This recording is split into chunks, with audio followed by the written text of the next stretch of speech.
I found birth control pills hidden in our bathroom. She told me she'd stopped taking them a year ago, but they were current.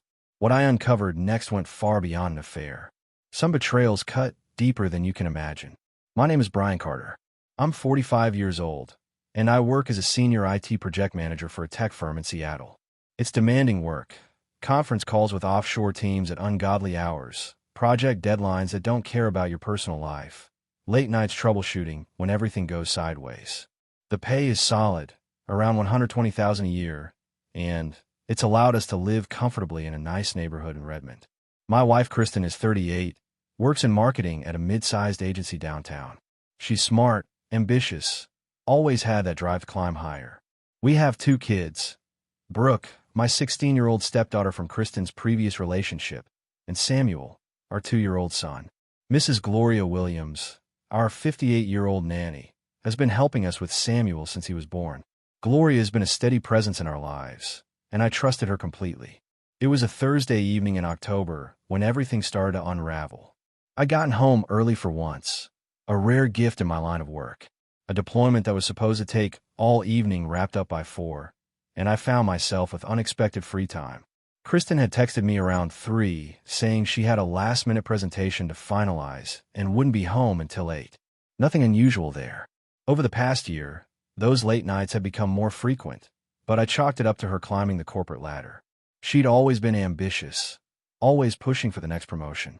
Brooke was at her friend's house studying for midterms, and Samuel was down for his afternoon nap with Mrs. Gloria watching him. The house was quiet. I decided to surprise Kristen by cleaning up around the house, maybe even cook dinner for when she got home. Our bathroom had become a disaster zone, her side of the counter cluttered with half-empty bottles, makeup scattered everywhere, hair products multiplying like rabbits. As I started organizing, moving bottles into some kind of order, I knocked over a few items near the back of the shelf. That's when I saw it. A blister pack of birth control pills, tucked behind an old shampoo bottle, and a face cream she never used. I stood there, holding the pack, my mind racing. Kristen had stopped taking birth control over a year ago. We talked about it. She said she wanted to go natural, that the hormones were messing with her mood and she was tired of the side effects. I hadn't questioned it. Why would I? We already had Samuel, and at our ages, we'd agreed we were done having kids anyway. But these pills weren't old. I checked the dates stamped on the foil backing. They were current. Recent. She'd been taking them within the last few weeks. Several pills were already punched out. My hands started to shake. I told myself there had to be an explanation. Maybe her doctor recommended she start again for some medical reason. Maybe it was for hormone regulation or something she hadn't mentioned yet. I tried to convince myself it was nothing, but a cold knot was forming in my chest, spreading outward like ice water through my veins. Then other details started flooding back, details I'd ignored or dismissed. The way she'd become distant over the past few months. The nights she claimed she was too tired or too stressed for any intimacy. Her phone, always face down on the table now, passcode recently changed to something I didn't know. Those work events and client dinners that seemed to happen more and more frequently. The new lingerie I'd found in her drawer last month that she'd never worn around me. I put the pills back exactly where I found them and went downstairs. My heart was pounding, but I forced myself to stay calm, to think clearly. Little did I know that finding those pills would lead me to uncover a betrayal so deep, it would blow our marriage apart forever. I stood in the kitchen, staring at the stove without really seeing it. My mind was racing, connecting dots I'd been ignoring for months. The pills upstairs felt like a weight pressing down on my chest, making it hard to breathe normally.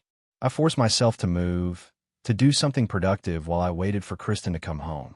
I started pulling ingredients out of the fridge, chicken breasts, vegetables, pasta. Cooking had always been my way of clearing my head, and right now I needed that more than anything. As I worked, my thoughts kept circling back to the same question. Why would she be taking birth control if she wasn't planning to sleep with someone? The answer was obvious, but I didn't want to accept it yet. Not without proof. Not without being absolutely certain. Around 6:30, I heard the front door open. Mrs. Gloria called out, saying she was heading home for the evening. I thanked her, listened to her footsteps fade, and returned to the stove. Samuel was still napping upstairs, and Brooke wouldn't be home until after dinner. It was just me and my thoughts. Kristen came through the door at 8:15, 15 minutes later than she'd said. She walked into the kitchen with her usual smile, dropping her bag on the counter. "Hey, babe," she said, kissing my cheek. "Something smells good. You cooked." I kept my voice steady. "Yeah, figured I'd surprise you. Long day." She sighed dramatically, leaning against the counter. "You have no idea. The presentation went well, but there were so many last-minute changes. I'm exhausted." I watched her carefully. She looked tired, sure, but there was something else. A glow almost, like she was riding some kind of high. Her makeup was still perfect, her hairstyle just so. For someone who'd been stressing over a presentation all day, she looked remarkably put together. "How'd it go with the client?" I asked, plating the food. "Really well, actually. I think we landed it." She grabbed a glass of wine from the bottle I'd opened. "Justin from the design team really pulled through with the visuals. Made us look good." Justin. She'd mentioned him a few times over the past months. New guy on her team, younger, supposedly talented. I filed the name away. "That's great," I said, handing her a plate. "You've been working with him a lot lately." "Yeah, he's been invaluable." She took a bite, not meeting my eyes. "We make a good team." "I bet you do," I thought, but kept my expression neutral. Instead, I said, "Samuel was asking for you earlier. Said something funny." She looked up. "Oh yeah? What did he say?" "He was playing with his toy cars, and kept saying something that sounded like Papa Justin." Kids say the weirdest things, right? I watched her face carefully. For just a fraction of a second, her fork froze halfway to her mouth. Her eyes widened slightly, and I saw her swallow hard. Then she laughed, but sounded forced. "That's hilarious. He probably heard me talking about Justin on a work call or something. You know how kids pick up random things?" "Yeah," I said quietly. "They really do." The rest of dinner was strained. She kept talking about work, about projects and deadlines and office politics, but I barely heard any of it. I was too busy watching her body language, the way she avoided looking at me directly, the way she checked her phone every few minutes. After we finished eating, she went upstairs to shower. I cleaned up the kitchen, my mind made up. I couldn't confront her without proof. She'd just deny everything, twist it around, make me feel like I was crazy for even suspecting her. I'd seen it happen to guys at work. Wives who cheated and then gaslit their husbands into thinking they were paranoid. No, I needed evidence. Real, undeniable evidence. And I was going to get it. When Kristen came back downstairs in her pajamas, I was on the couch with my laptop, pretending to catch up on work emails. She sat next to me, closer than she'd been in weeks. "I'm sorry I've been so busy lately," she said softly. "I know we haven't had much time together." I looked at her, this woman I'd spent nearly 2 decades with, and wondered how long she'd been lying to me. "It's okay," I said. "I understand." She smiled and rested her head on my shoulder. It felt like betrayal, her touch, like poison wrapped in affection. Tomorrow, I decided. Tomorrow I'd start digging. And I wouldn't stop until I knew the truth. Friday morning came too fast. I'd barely slept, my mind running through scenarios and possibilities all night. Kristen was already up when my alarm went off at 6, moving around the bathroom, getting ready for work. I listened to the sounds, the shower running, the hairdryer, drawers opening and closing. All normal morning routines, except nothing felt normal anymore. I got up and went through my own routine on autopilot. Shower, shave, coffee. Kristen came downstairs looking polished and professional in a black dress I'd never seen before. It fit her perfectly, probably cost more than she usually spent on work clothes. "New dress?" I asked, keeping my tone casual. She glanced down as if surprised. "Oh, this? No, I've had it for a while. Must not wear it much." She grabbed her coffee mug. "I've got that early meeting, remember? Probably won't be home until late again, right? The big presentation." "Yep."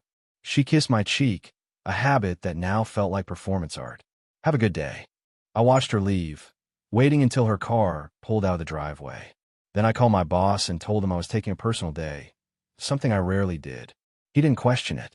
Mrs. Gloria arrived at 8 to watch Samuel. I told her I had some errands to run and would be back by afternoon. She gave me a look that lasted a beat too long, something uncertain in her eyes, but she just nodded. I got in my car and drove to Kristen's office building downtown. I parked across the street in a public garage with a clear view of the entrance. It felt surreal, sitting there like some character in a bad detective movie, but I needed to know.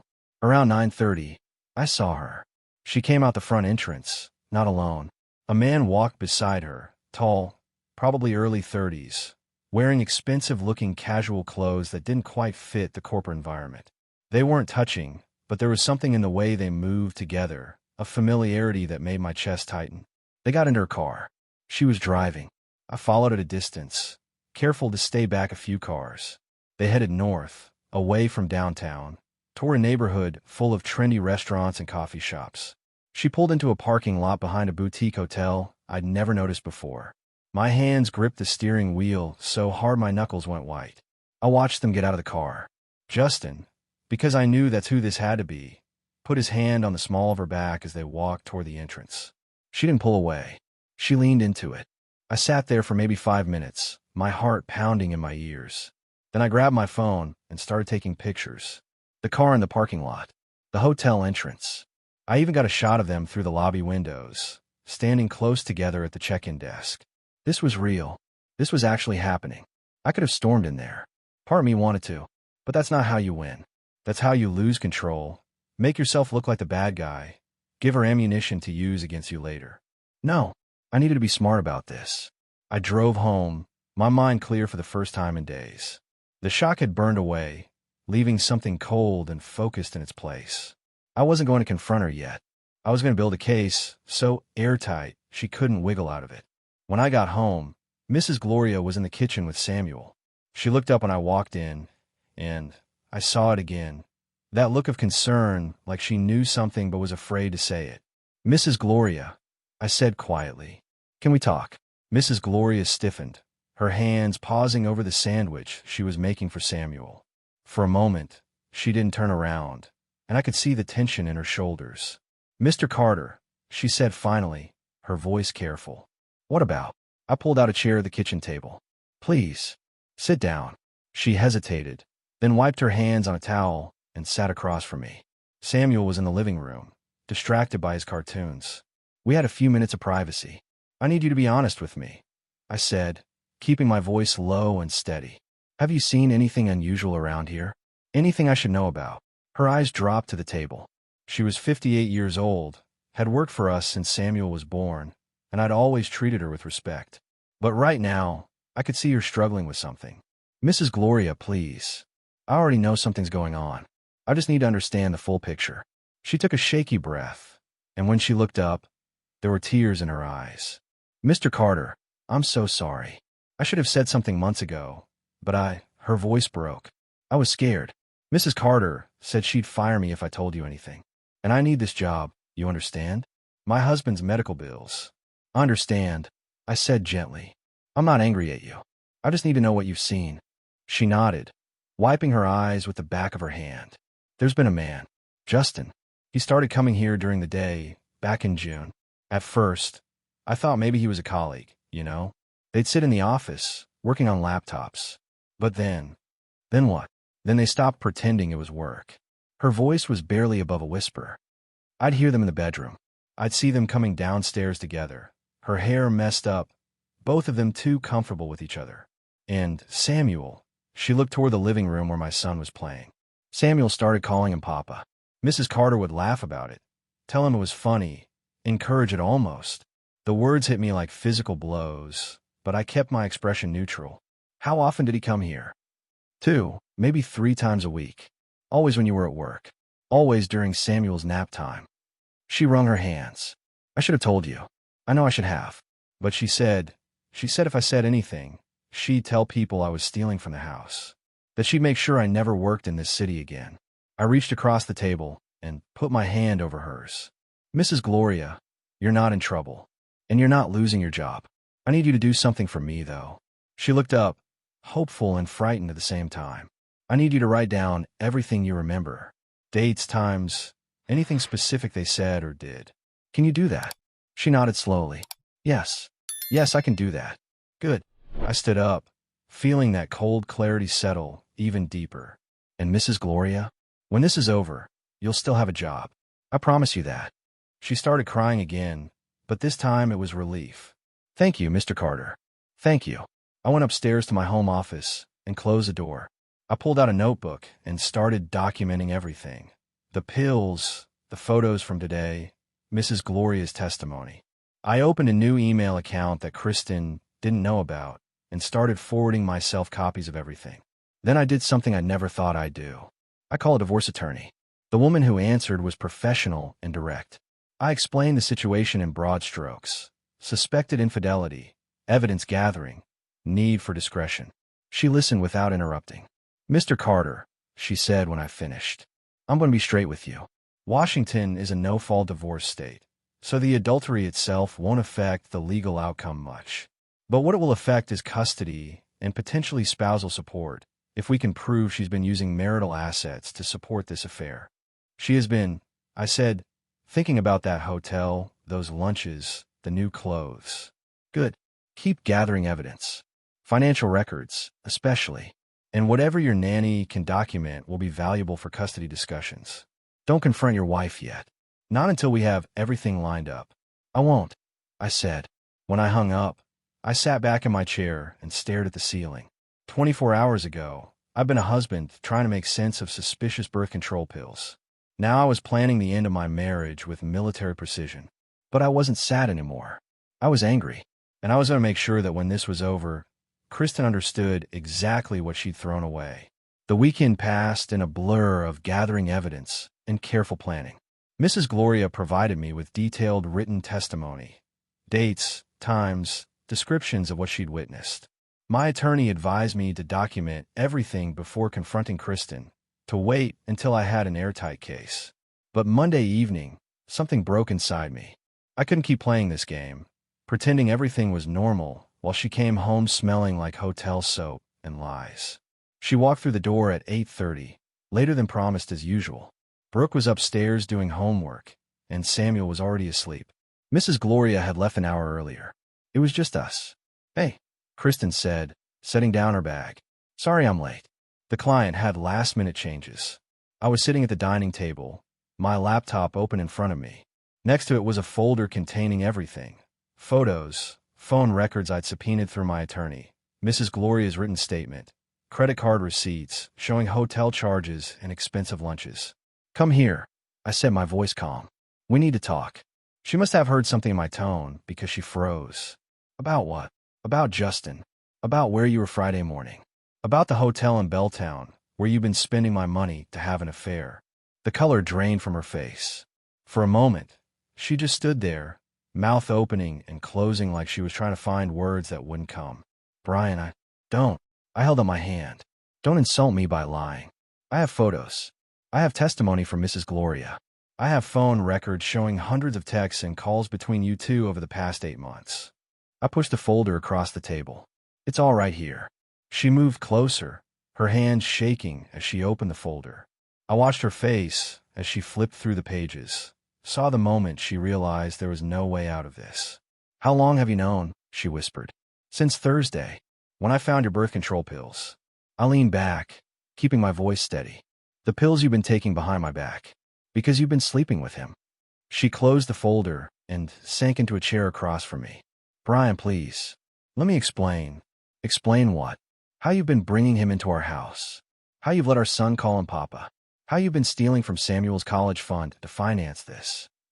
I pulled out another sheet. Bank statements showing transfers from our joint account. $64,000, Kristen. That's how much you've taken in the past year." Her eyes went wide. "I was going to pay it back."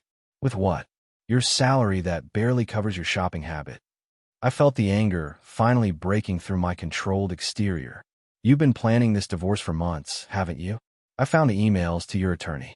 You were just waiting for the right time to pull the trigger, try to hide assets before I figured it out." She started crying, but they were tears of panic, not remorse. "It's not what you think. Justin and we just connected, and things got complicated." "Complicated?" I laughed, a bitter sound. "You made a choice, Kristen. Every time you texted him. Every time you met him at that hotel. Every time you came home and kissed me while his cologne was still on your skin. Those were choices." "I made a mistake," she said, her voice breaking. "People make mistakes. This wasn't a mistake. Mistakes are one-time things, accidents. This was 8 months of calculated deception." I stood up, looking down at her. Mrs. Gloria wrote down everything. How you threatened her. How you laughed about me to Justin. How you encouraged Samuel to call another man Papa. She wiped her eyes, and something shifted in her expression. The panic was giving way to something else, defensiveness. Maybe if you'd been around more. Maybe if you'd actually paid attention to me instead of your job. Don't you dare, I said, my voice low and hard. Don't you dare try to make this about me. I've been here every day, working to give you and our kids a good life. What you did was your choice. Own it. She stood up, her tears turning to anger now. Fine. Yes, I've been seeing Justin. Yes, I've been unhappy. You want to know why? Because you're boring, Brian. You're predictable and safe, and you become everything I never wanted in a partner. The words should have hurt, but they just confirmed what I already knew. She'd checked out of this marriage a long time ago. Well, I said quietly, that makes what comes next a lot easier. What comes next? She asked, her voice uncertain. Divorce. I've already spoken with an attorney. You'll be served papers by the end of the week. Kristen's face went from angry to shocked in seconds. You can't be serious. I'm completely serious. And here's something else you should know. I pulled out one more document from my briefcase, the one I'd been saving. Remember last month when you screamed at me during that fight? When you said something about Samuel's hair color, how dark it was compared to mine? She went pale. I was angry, I didn't mean. You planted that seed, Kristen. You made me doubt whether Samuel was even mine. I held up the paper. So, I got a paternity test done last week. You had no right. I had every right. You'd been lying to me for months. I needed to know. I watched her face carefully. The results came back. Samuel is my biological son. 99.98% probability. She looked confused. Then why are you telling me this? Because you let me suffer for 2 weeks thinking he might not be. You held that over me, used it as a weapon, kept me in suspense while you knew the truth all along. I leaned forward. That's who you are, Kristen. Someone who would torture their husband with doubt about their own child just to feel powerful. She stood there, tears running down her face, but I felt nothing. No sympathy, no regret. Just cold clarity. I want custody of Samuel, I said. And given your behavior, the affair, the financial theft, the threat to Mrs. Gloria, the fact that you've been putting our son in danger by bringing your lover around him, I'm going to get it. You can't take my son from me, she said, her voice rising. I'm not taking him from you. You threw him away the moment you started this affair. Just like you threw away Brooke, and me, and everything we built. I closed my briefcase. You'll get visitation. I'm not a monster. But primary custody? That's mine. This is insane. No judge is going to. I have documentation of everything. Mrs. Gloria is willing to testify. I have financial records showing you've been stealing from our family. I have proof you've been bringing your lover around our minor children. I picked up my phone, and I have this. I pulled up a group chat screenshot that Mrs. Gloria had found on Kristen's iPad before I'd asked her to document things. One she'd accidentally left open while charging it in the kitchen. It showed Kristen and her friends, mocking me, laughing about how I didn't know about Justin, making fun of my attempts to save our marriage. Kristen read it, and her face crumpled. How did you? It doesn't matter how.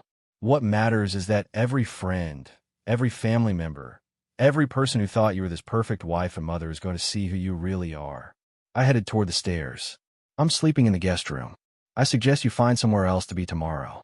Maybe Justin's place. I'm sure he'd love to have you now that everything's out in the open. Brian, please, she called after me. We can work through this. We can go to counseling. I stopped and turned back. Counseling doesn't fix betrayal. It doesn't erase 8 months of lies. And it sure as hell doesn't make me forget that you put our son at risk for some thrills with a guy young enough to be excited by hotel room affairs. I walked upstairs, leaving her standing in the dining room, surrounded by the evidence of her destruction. From Brooke's room, I could hear music playing. She didn't know yet. That conversation would come soon enough. But for now, I'd done what I needed to do. I'd confronted the truth, laid out the facts, and set the wheels in motion. Kristen had burned our marriage to the ground. I was just making sure she understood there was nothing left to save. Tuesday morning, I woke up in the guest room, feeling clearer than I had in days. Kristen had left early. I heard her car pull out around 6. Running away, probably. I didn't care. The wheels were already in motion. I got Samuel ready for the day and waited for Mrs. Gloria to arrive. Brooke had left for school without saying much, sensing the tension in the house, but not asking questions yet. That conversation was coming, but I needed to time it right. Around 9, I went into the master bedroom to grab some of my clothes. I need to move my stuff to the guest room permanently until Kristen found somewhere else to go. As I was packing, I noticed her jewelry box sitting on the dresser, the antique one my mother had given us years ago. Something made me open it. Inside were the usual things: earrings, bracelets, some costume jewelry. But something was missing. The vintage watch my mother had left me when she died 3 years ago, a 1960s Omega that had belonged to my grandfather, worth about $8,000, but priceless to me. And my grandmother's engagement ring, a platinum and diamond piece from the 1940s worth at least $12,000. They were gone. I felt the anger surge back, hot and sharp. I went through every drawer, every box, every hiding place. Nothing. I checked the safe, still locked, but when I opened it, those specific items weren't there. Only other valuables remained. I called Mrs. Gloria into the bedroom. The watch and ring my mother left me. Have you seen them recently? Her face fell. Oh, Mr. Carter. I was hoping you wouldn't notice for a while longer. What do you mean? She wrung her hands. Last fall, maybe October or November, Mrs. Carter was going through things.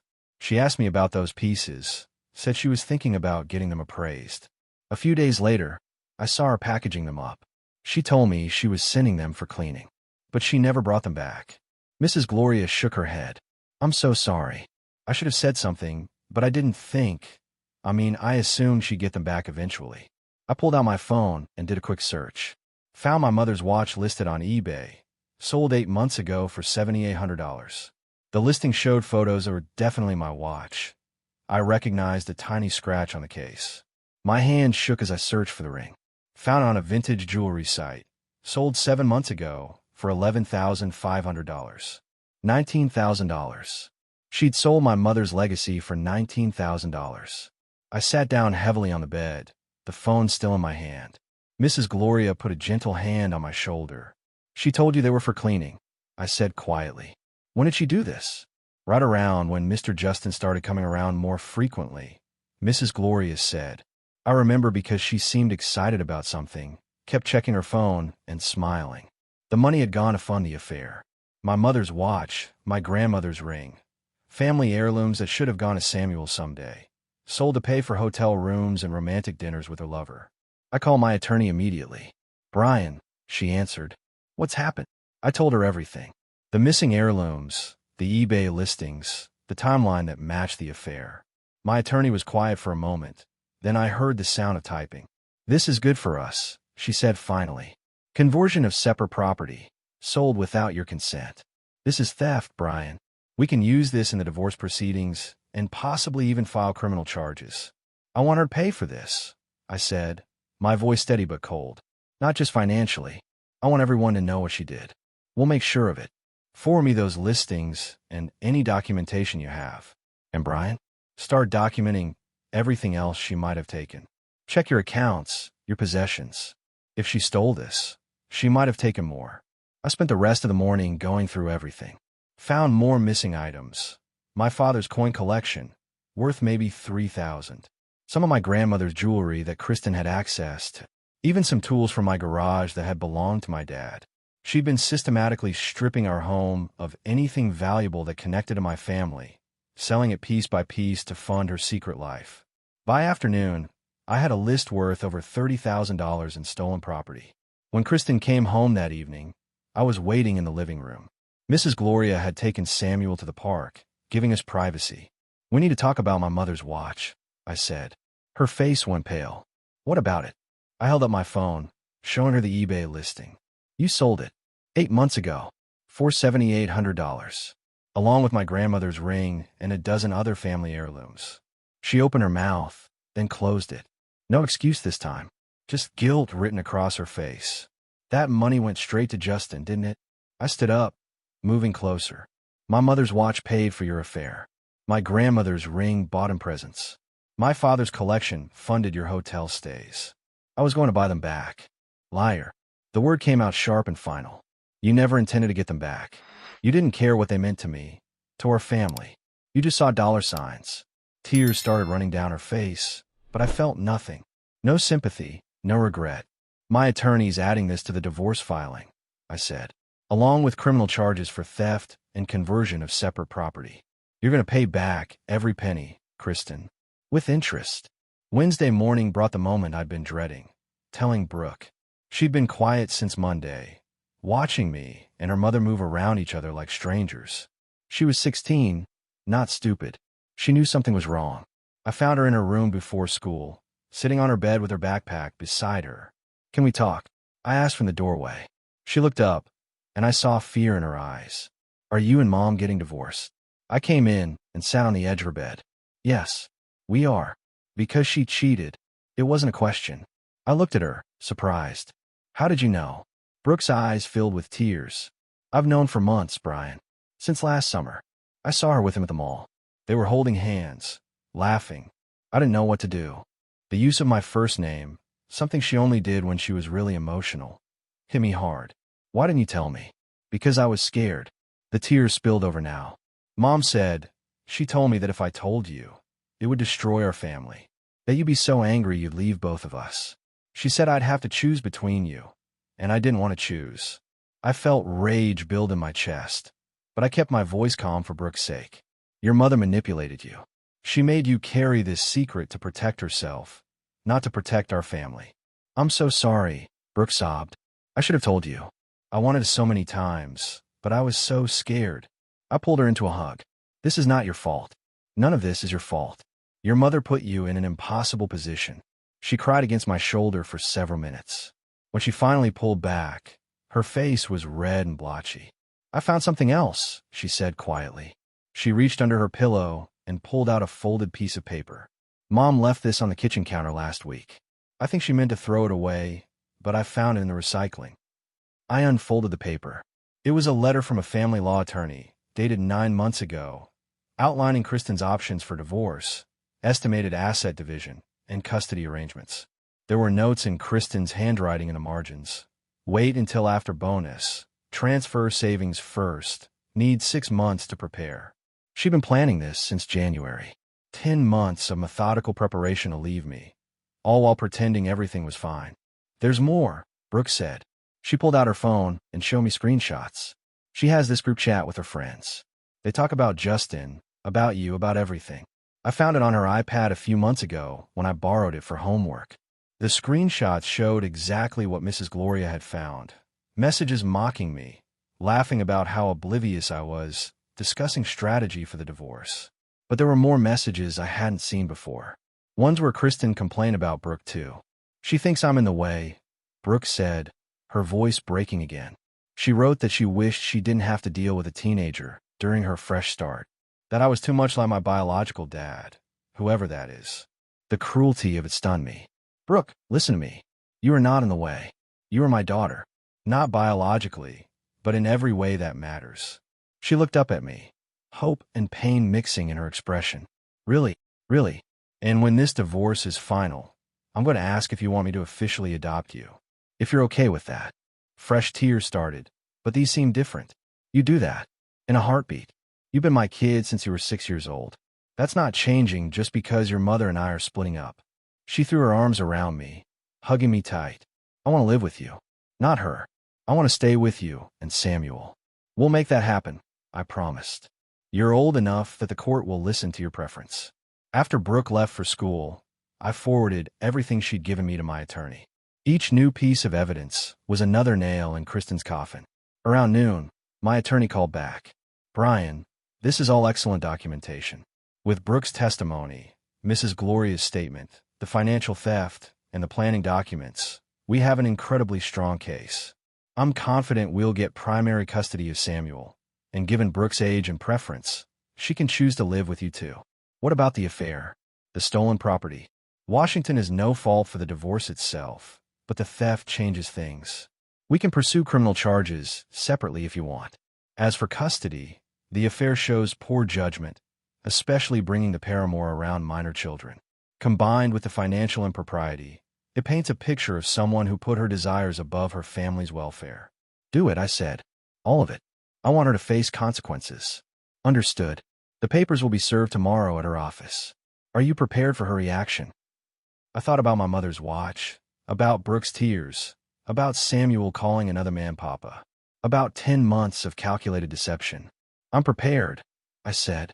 The divorce papers were served Thursday afternoon at Kristen's office. According to my attorney, she made quite a scene, crying, claiming harassment, trying to get security to throw out the process server. It didn't work. The papers were delivered, and now the clock was ticking. She called me 17 times that afternoon. I didn't answer. She texted, begged, threatened. I forwarded everything to my attorney and blocked her number. All communication would go through lawyers from now on. Friday morning, I got a call from an unknown number. Against my better judgment, I answered. Brian. It was Justin. His voice was young, uncertain. We need to talk. No, we really don't. Look, man, I didn't know she was married when this started. I laughed, bitter and sharp. Yes, you did. You knew exactly what you were doing. You came to my house, confused my son, helped her steal from me. Don't call me looking for absolution. She told me you guys were separated, that the marriage was over. And you believed her? While she was still living in my house, sleeping in my bed, wearing her wedding ring. I kept my voice cold and controlled. You're either a liar or an idiot, Justin. Either way, I don't care which. There was silence on the other end. Then, she's asking me for money now. Says she needs help with legal fees. That's not my problem. Or yours, apparently, since you're calling me instead of helping her. I just thought you should know. We're done. I broke it off. This is too messy, and I'm not getting dragged into a divorce. Congratulations on your moral clarity, I said. Now do me a favor and never contact me again. I hung up before he could respond. The irony wasn't lost on me. Kristen had blown up our marriage for a guy who bailed the moment things got complicated. She'd traded stability and family for excitement, and now she had neither. Monday brought the custody hearing. Temporary arrangements pending the full divorce proceedings. My attorney had prepared a comprehensive brief. Mrs. Gloria's testimony, Brooke's statement, the financial records, the stolen property documentation, everything. Kristen showed up with a lawyer who looked tired before the hearing even started. She'd probably burned through attorneys already, looking for one who'd take her case despite the mountain of evidence against her. The judge reviewed everything with a stern expression. When it came time for testimony, Mrs. Gloria spoke clearly about what she'd witnessed. The affair, the threats, the confusion it caused Samuel. Brooke testified too, her voice shaking but strong, about how her mother had manipulated her into silence. Kristen's attorney tried to argue that I was being vindictive, that the affair was a separate issue from her ability to parent. The judge cut him off. Counselor, your client brought her paramour into the marital home around minor children. She threatened a household employee to maintain silence. She stole and sold family heirlooms worth tens of thousands of dollars. This isn't about the affair. It's about judgment and character. The ruling came down swift and clear. I got primary physical custody of Samuel. Kristen got supervised visitation twice a week, pending full divorce proceedings. Brooke, being 16, was allowed to choose where she lived. She chose me without hesitation. Kristen's face crumpled when the judge announced the decision. Her attorney put a hand on her arm, probably to keep her from saying something that would make things worse. Outside the courthouse, my attorney pulled me aside. Brian, this is as good an outcome as we could have hoped for. The full divorce will take a few months, but this sets the precedent. You're going to be fine. I nodded, feeling the weight of the past 2 weeks settling into my bones. What about the criminal charges? The theft? The DA is reviewing the case. Given the amount and the documentation, they'll likely prosecute. Kristen's looking at felony theft charges, possibly fraud. I should have felt victorious. Instead, I just felt tired. Tired of the fighting, tired of the anger, tired of carrying this weight. But when I got home and saw Samuel playing in the living room with Mrs. Gloria, when Brooke came downstairs and hugged me, relief washed through everything else. This was my family now. Smaller than before, but real, honest. And that was worth fighting for. For months later, the divorce was finalized.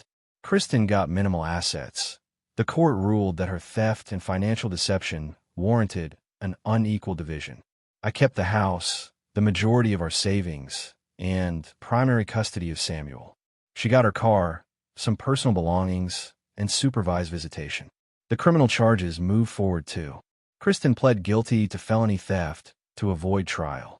She got 3 years probation, community service, and was ordered to pay full restitution for everything she'd stolen. The watch and ring were long gone, sold to people who had no idea of their history, but the money would go into a trust for Samuel. Justin disappeared from the picture entirely. According to mutual acquaintances, he'd transferred to the company's California office, running from the mess he'd helped create. Brooke thrived. Without her mother's manipulation, she came out of her shell. Her grades improved. She started talking about college, about her future. And true to my word, I started the adoption process. She'd be legally my daughter by her 17th birthday. Samuel was too young to understand everything that had happened, but he stopped asking about Papa Justin. Mrs. Gloria remained patient with him, and slowly, the confusion faded. He was just a normal 2-year-old again, happy and loved. On a Saturday in February, Brooke found me in the garage, working on a project. "Hey," she said, leaning against the doorframe. "Can I talk to you about something?" "Always." "What's up?" "I've been thinking about my last name, about changing it." She looked nervous. "To Carter. Your name." I set down the tool I was holding and gave her my full attention. "You don't have to do that, Brooke. The adoption makes you my daughter legally. The name doesn't matter." "It matters to me," she said. "I want people to know I'm your kid. Not just legally, but really. And my biological dad, whoever he was, he's never been in my life. You have. You're my real father." I pulled her into a hug, feeling my throat tighten. "Then we'll make it happen. Brooke Carter has a nice ring to it." She laughed, sniffling. "Yeah, it does." A few weeks later, Kristen reached out through her attorney. She wanted to apologize, to try to rebuild some kind of relationship with the kids. My attorney advised caution, but I agreed to let her write letters to Brooke and Samuel. Brooke read hers and threw it away. "Too little, too late," she said. I kept Samuel's in a file. Someday, when he was older, he could decide what to do with it. As for me, I wasn't looking for another relationship. Not yet. Maybe not for a long time. I had my kids, my work, my life to rebuild. That was enough. One evening, sitting on the back porch while Samuel played in the yard and Brooke did homework inside, Mrs. Gloria brought me a glass of iced tea. "You're doing good, Mr. Carter," she said. "Those kids are lucky to have you." "I'm lucky to have them," I said. She patted my shoulder and headed back inside.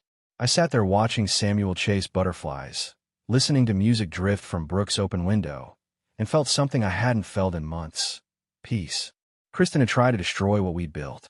She'd lied, stolen, betrayed every trust. But in the end, all she destroyed was herself.